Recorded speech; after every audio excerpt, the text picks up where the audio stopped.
მოგესალმებათ ნიკოლოზ კარტოსიას პოდკასტი. დღევანდელი თემაა მასწავლებელი, მორალური ორიენტირი და შთაგონება. პიროვნების აღზრდა ერთ-ერთი ყველაზე რთული და საპასუხისმგებლო პროცესია. მასწავლებელი არ არის მხოლოდ ინფორმაციის გამცემი. ის არის კუმირი, მაგალითი და შთაგონების წყარო, რომლის ყოველი სიტყვა თუ მოქმედება მოსწავლის სულში ილექება. ნამდვილი გამზრდელის უპირველესი მიზანია ჩამოაყალიბოს არა მხოლოდ მცოდნე, არამედ ზნეობრივი ადამიანი.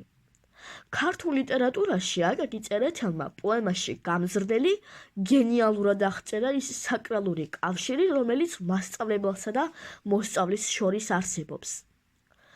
ჰაჯი უსუბისთვის საფარბეგი მხოლოდ აღზრდილი არ არის.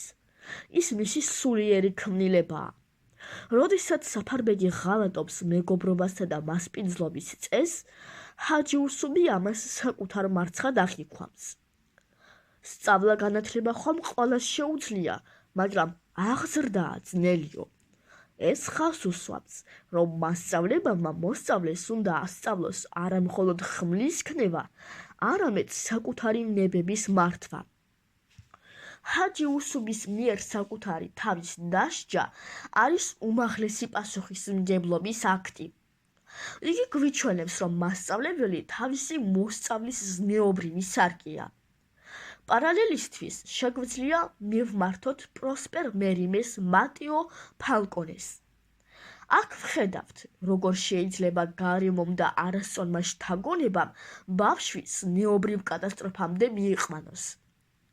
როდესაც პატარა ფორტუნატო ჯიანეტოს მალავს, ის თავიდან ერთგულების პრინციპით მოქმედებს. თუმცა ვერცხლის საათის სანაცვლოდ გაცემული საიდუმლო მისი მორალური დაცემის დასაწყისია. მატიოს რეაქცია, შვილის მკვლელობა, ჰაჯი უსუბის მსგავსად აღზრდის მარცხის აღიარებაა. თუ ჰაჯი უსუბთან აქცენტი მასწავლებლის სინდისზეა, მატიოსთან ვხედავთ, რომ ბავშვი, ანუ მოსწავლე, იმ გარემოს ანარეკლია, სადაც ღირსება უზენაესი კანონია.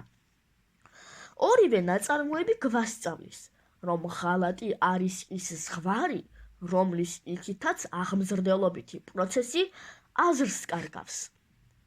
დღევანდელ სამყაროში მასწავლებლის როლი კიდევ უფრო ტრანსფორმირდა. საუკეთესო მასწავლებლის ეროვნული ჯილდო სწორედ იმ ადამიანებს გადაეცემათ, რომლებიც სცდებიან სახელმძღვანელოს ჩარჩოებს. თანამედროვე კუმირი მასწავლებელი არის ის, ვინც მოსწავლეს კრიტიკულ აზროვნებას, ემპათიასა და სამოქალაქო პასუხისმგებლობას ასწავლის. დღეს მასწავლებლის შთაგონება იზომება იმით, თუ რამდენად ეხმარება ის მოსწავლის საკუთარი პოტენციალის აღმოჩენაში. ჯილდოს მფლობელი პედაგოგები ხშირად ამბობენ, რომ მათი მთავარი მიზანია მოსწავლეებმა ისწავლონ სამართლიანობისთვის ბრძოლა და სუსტების დაცვა. ეს არის იდეური გაგრძელება იმ ჰუმანური აღზრდისა, რასაც აკაკი წერეთელი ქადაგებდა. მასწავლებლობა არის მისია. ჰაჯი უსუბის ტრაგიკული მაგალითი და მატიო ფალკონეს მკაცრი გაკვეთილი გვახსენებს, რომ მოსწავლის ყოველი შეცდომა მასწავლებლის გულზე გადის. თანამედროვე ეპოქაშიც, სადაც ინფორმაცია ყველასთვის ხელმისაწვდომია, მასწავლებელი რჩება იმ ერთადერთ სულიერ ორიენტირად, რომელმაც მოსწავლეს ადამიანობის მეცნიერება უნდა შეასწავლოს. ჭეშმარიტი მასწავლებელი ისაა, ვისი ცხოვრებისეული მაგალითიც მოსწავლისთვის სიკეთისკენ მიმავალ გზას ანათებს.